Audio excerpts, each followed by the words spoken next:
Halo, apa kabar Anda semua? Kembali berjumpa dengan saya, Hersu Beno Arif. Mudah-mudahan selalu dalam kondisi sehat dan tetap semangat ini, apalagi bulan Ramadan. Dan saya lihat di ujung sana, Bung Rocky juga kelihatan sangat semangat. Jadi jangan kalah sama Bung Rocky. Semangat, karena banyak yang tidak bersemangat. Karena isu reshuffle semua seolah-olah menjadi tidak bersemangat. Nggak jelas arahnya. Oke. Ya, sebenarnya kalau saya tahu kalau saya ngajak ngomong reshuffle buat Anda nggak terlalu penting karena pasti yang Anda usulkan yang reshuffle bukan menterinya kan gitu, Bung Rocky. Oh, itu saya semangat. Oh iya. Oke. Tapi kita lihat gini, ada fenomena-fenomena menarik menjelang reshuffle kabinet ini. Kan buat kita memang siapapun yang masuk kabinet itu kan bukan sebagai sebuah isu, tetapi ada berbagai manuver ini yang cukup menarik. Kemarin kan P3 misalnya itu bertemu dengan PKS. Jadi dan bagaimanapun kita melihat tentu saja ini nggak mungkin tanpa restu dari istana kalau sampai P3 bertemu gitu. Itu Bung Rocky, bagaimana Anda melihat soal ini dan juga rencana PAN katanya sih. Ini kan PAN ini udah bolak-balik mau masuk kabinet mau atau tidak jadi dan sebagainya. Tapi kan kalau kita kelompokkan ini juga partai Islam lah bersama dengan PAN, P3 dan PKS ini. Saya melihat bahwa baik PAN maupun PKS itu mengalami dilema sebagai partai berbasis Islam, menganggap bahwa secara umum sebetulnya kekuasaan ini memusuhi politik Islam. Karena itu dia mulai sadar bahwa dia hanya dimanfaatkan supaya ada portofolio Islam di dalam kabinet. Tapi basisnya kan nggak begitu tuh. Jadi ini semacam dressing dari salad yang sebetulnya isinya diracik bukan dengan keinginan dari partai-partai Islam tuh. Jadi ini semacam ya pelengkap penyerta aja sebetulnya. Dan dalam keadaan mulai terjadi krisis legitimasi, mereka yang disebut partai Islam yang kecil, PAN apalagi P3, menganggap juga ada kesempatan momentum terbuka untuk dia mengkonsolidasi dirinya sendiri itu. Maka saya lihat misalnya P3 pergi ke PKS. Kan PKS itu oposisi tuh. Jadi istana mengunjungi oposisi itu kan itu sinyal yang bagus juga tuh. Tinggal kita lihat apakah P3 mau membujuk oposisi masuk ke istana atau P3 mau bergabung dengan oposisi. Karena dia datang ke PKS, nggak mungkin PKS mengiyakan masuk ke istana karena PKS justru lagi window dressing habis-habisan. PKS ini seperti Pragawati baru yang keluar di atas panggung dan semua orang lirik. Karena PKS secara cukup radikal berubah citranya tuh dengan membuka ruang tamunya untuk semua agama. Ya tentu ada ruangan yang masih tertutup, tapi ruang tamunya kan udah dibuka oleh PKS tuh dengan merubah himnenya, merubah warna partai dan secara terang-terangan menyebut ini partai terbuka tuh. Jadi P3 akhirnya boleh ke dapur ya. Belum ke dapur kan? Oh, kalau dapur mungkin tunggu KLB.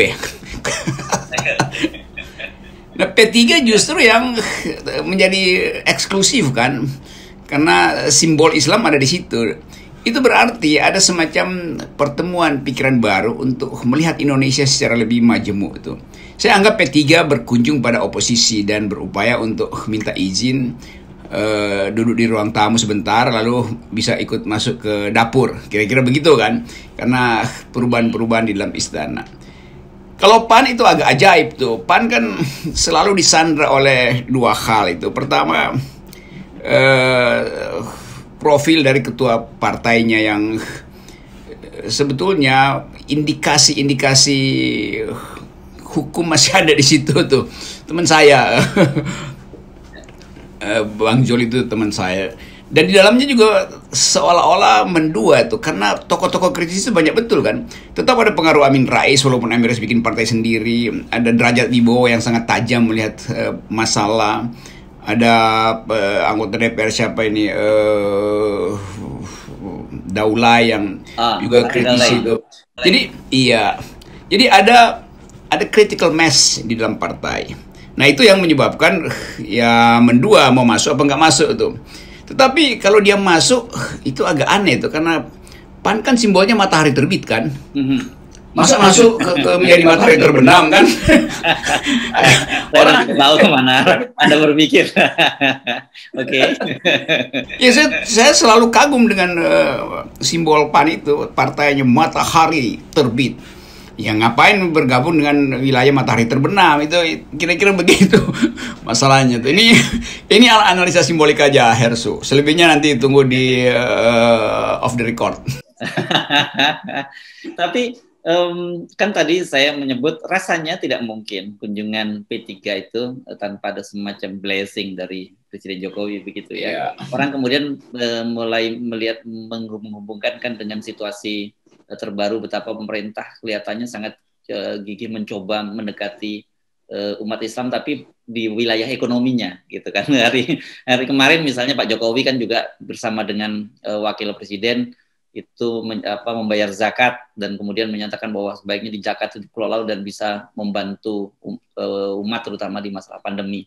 Jadi saya melihat ada sikap yang mendua gitu dari pemerintah, dan ini sudah menjadi rahasia umum bahwa secara politis mereka ingin exclusion, tapi secara ekonomi mereka melihat bahwa ini ada potensi besar yang bagaimanapun juga mau tidak mau pemerintah harus lirik gitu, karena potensinya itu. Ya, dan critical mass dari Muslim politics mengerti itu. Jadi terjadi sebetulnya sama-sama ingin beli waktu gitu, ulur waktu. Dan saya kira istana akan kalah karena ekonomi Islam itu sudah membentuk semacam komunitas yang mandiri. Kendati dia tidak terhubung dengan satu kementerian atau satu desain besar, tetapi ada semacam kultur di dalam ekonomi kerakyatan versi Islam yang kalau kita datang ke daerah-daerah itu tumbuh di situ. Semacam kepercayaan bahwa sebaiknya jangan berhubungan dengan negara karena mereka sebut kami bisa mandiri melakukan akumulasi ekonomi dan distribusi secara mandiri itu. Nah karena itu zakat itu tidak akan berhasil karena dianggap itu kan tawaran untuk membujuk supaya ekonomi Islam yang sedang tumbuh itu diintegrasikan ke dalam ekonomi negara yang sedang bangkrut. Kan itu baseline-nya begitu sebetulnya. Jadi agak kacau sebetulnya kalau pemerintah terus-menerus membujuk dengan cara yang tadi mendua itu. Karena yang dituntut oleh publik Islam adalah keadilan politik. Kalau keadilan ekonomi, masyarakat ekonomi Islam menganggap ya memang dari awal pemerintah berpihak pada ekonomi oligarki konglomerat, tidak pada ekonomi rakyat yang mayoritas adalah Muslim. Jadi kalau soal ekonomi saya kira enggak tuh. Tinggal soal politik tuh. Nah kalau soal politik tuntutannya jelas, bebaskan tahanan-tahanan politik atau kriminal yang sebetulnya basisnya politik terkait dengan isu politik seperti Habib Rizik terutama, dan tokoh-tokoh yang dulu sebetulnya hanya memberi kritik kecil, tapi karena persaingan Pilpres 2019 tiba-tiba di stigma sebagai berbahaya radikal, dan itu yang masih masuk di dalam wacana kita tuh. Kementerian-kementerian tertentu tetap diintai supaya bebas dari pengaruh radikal Islam. Itu terasa. Kendati setiap kali juru bicara istana juru bicara apa nggak jelas itu berupaya untuk bilang enggak, ini negara betul-betul hanya ingin menegakkan hukum. Enggak, itu tetap ada bagian yang tidak jujur pada pemerintah terhadap politik Muslim yang selalu hidup dalam kecurigaan itu. Oke, tadi karena Anda menyinggung Habib Rizik Syihab, ini rasanya kita perlu mengucapkan selamat nih karena Habib Rizik Syihab hari ini resmi menjadi hari Kamis ya, hari Kamis tanggal berapa ini, tanggal 15 atau 14 ini, tanggal 15 ya, resmi menjadi doktor, jadi promosi doktor dari tahanan dari sebuah universitas di Malaysia. Ini luar biasa juga, Bung Rocky. Ini selingan saja nih, saya kira kita perlu mengucapkan selamat juga. Saya kira iya tuh. Saya kira ini ya selingan di pengadilan, tapi ini justru bukan selingan karena ini intinya. Karena Habib Rizik membuktikan bahwa dia intelektual. Intelektual itu pasti berpikiran terbuka tuh, tidak picik. Kan yang dituduhkan pada Habib Rizik kepicikannya kan. Seolah Habib Rizik itu picik, melihat politik dan ekonomi dan kebudayaan itu hanya dari kacamata Islam tuh. Padahal dia adalah intelektual. Intelektual nggak mungkin picik, nggak mungkin dia dapat doktor kalau pikirannya picik. Kan itu soalnya kan. Jadi ini sebetulnya hadiah bagus buat kemajemukan kita dan hadiah untuk ilmu pengetahuan dan sikap metodologis di kampus-kampus kita yang kehilangan kritisisme. Ya, kalau tadi saya menyampaikan selingan itu artinya selingan dari topik yang kita bicarakan, gitu kan? Ya. Tapi saya meng-highlight apa yang disampaikan tadi. Kita mesti mendorong semua ke tengah gitu, karena situasi sekarang ini kan seperti kita sebut seperti saling berhadapan gitu ya. Artinya bahwa antara dua komponen yang kita selalu sebut pembelahan. Dan tetapi saya kira kita juga perlu dorong dari kalangan umat Islam juga mulai ke tengah, tapi sebenarnya kemudian juga jangan pemerintah kemudian juga mendorong terus umat Islam terlalu menjadi ke kanan luar banget gitu. Jadi saya melihat pertemuan antara PKS dengan P3 ini kalau dalam konteks istana tadinya saya sih berharap mudah-mudahan ada hal yang lebih cukup substansial dari sekedar silaturahmi Ramadan. Saya menghitung bahwa akan ada sebetulnya melting pot ya, melting pot tuh tempat mencairnya segala ketegangan itu cair, terutama di kalangan politik Muslim yang menyadari bahwa perjuangan politik itu pada akhirnya adalah soal pertama tentu nilai ideologis yang kuat, tapi juga ada nilai elektabilitas itu, dan ideologi yang kuat hanya bisa disalurkan melalui sistem demokrasi itu, dan itu memerlukan elektabilitas itu. Nah, karena itu saya senang PKS membuka diri dan secara terang-terangan mengatakan kami ingin jadi partai tengah. Sebetulnya itu sinyalnya, tapi tentu harus dilakukan secara evolusi itu, nggak bisa berbalik cepat-cepat. Karena ada core dari PKS yang tetap menginginkan identitas yang lebih deep, lebih tajam soal keislaman. Tapi politik mengajarkan kita untuk bergaul ke arah tengah itu. Kalau terlalu jauh itu memang timbul problem.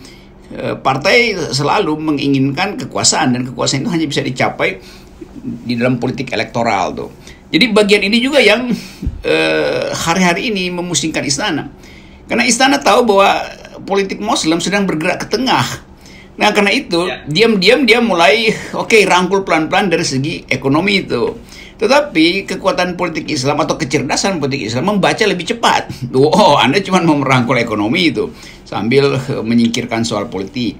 Nah, dalam keadaan semacam ini PAN itu mengalami dilema, mau di luar padahal dia tengah, atau mau di dalam dengan konsekuensi dia akan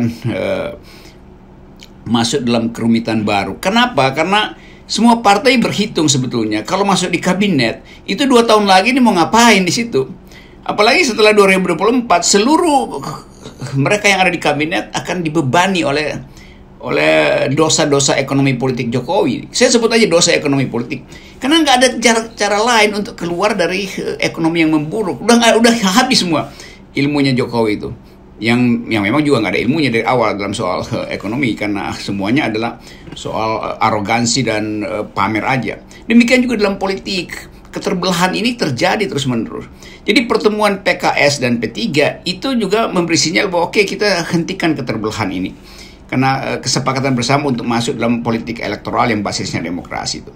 Dan banyak masyarakat publik umum juga yang melihat bahwa siapapun nanti yang akan terpilih sebagai presiden di 2024 akan memikul beban berat yang ditinggalkan oleh presiden yang sekarang.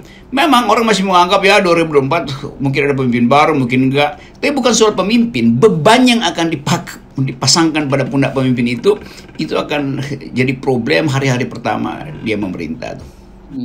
Di 2020. Ya, jadi apakah kemudian Pak Jokowi terpilih 3 periode lagi atau presiden lain, maksud Anda tetap saja sebenarnya persoalannya mereka menghadapi warisan.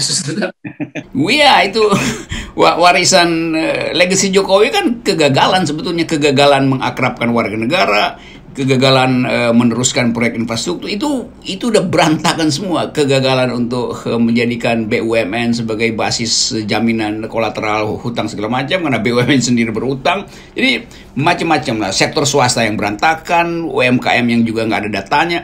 Jadi seluruh problem bangsa ini itu akan terbongkar nanti di awal-awal 2023 ketika kampanye pemilihan 2024 dimulai. Itu semua akan bongkar itu. Ya. Nah, sebenarnya kalau kita belajar dari beberapa peristiwa politik atau peristiwa politik 5 tahunan di Indonesia, biasanya apalagi di era terakhir, di masa jabatan terakhir seorang presiden periode kedua itu, mereka sebenarnya sudah mulai cari kapal skoci masing-masing. Biasanya begitu. Ya, saya kira mungkin dalam 1 tahun depan mungkin sudah terjadi. Kan kita ingat dulu bahkan pada zaman Pak SBY yang relatif stabil pun kan kita dengar kapal karam pada waktu itu ya, dan itu di lingkungan TNI. Nah, saya kira sebenarnya bagi PKS sebenarnya harusnya lebih menguntungkan secara elektoral kalau dia tetap bertahan. Begitu juga bagi PAN sebenarnya dalam situasi ini. Tinggal mungkin 1 tahun lagi situasinya sudah berubah. Nah, itu sebetulnya keinginan kita supaya PAN tetap dengan akal sehat, terbitkan matahari bukan ikut tenggelam itu di ufuk sana tuh. Demikian kalau PKS saya kira udah firm dia untuk menunggu dan menganggap bahwa masa depan PKS itu cerah itu. Dan P3 yang karena dia ada di ambang batas itu threshold bisa juga lenyap nanti. Jadi kelihatannya ada konsolidasi baru di kalangan partai Islam yang memahami bahwa kapal sudah bocor, tinggal tunggu karam gitu. Kalau bocor udah, jadi kapal bocor menuju 2024 itu artinya menuju tenggelamnya. Semua siap-siap untuk nyari skoci sebetulnya atau bikin skoci baru itu. Oke. Jadi ini ini semacam saran. Jadi bahwa kemudian mereka punya kalkulasi lain silakan berbeda. Tapi kan kita mengamati dari siklus 5 tahunan selalu seperti itu, ya Bung Rocky ya. Betul, dan saya anggap bahwa ya nanti ada keputusan PAN, keputusan PKS, keputusan P3 seolah-olah itu hasil keputusan Kongres atau Munas atau Rakernas. Tapi semua keputusan itu akan percuma kalau PAN, PKS atau P3 sebagai partai Islam mengabaikan pikiran-pikiran kritis dari publik tuh.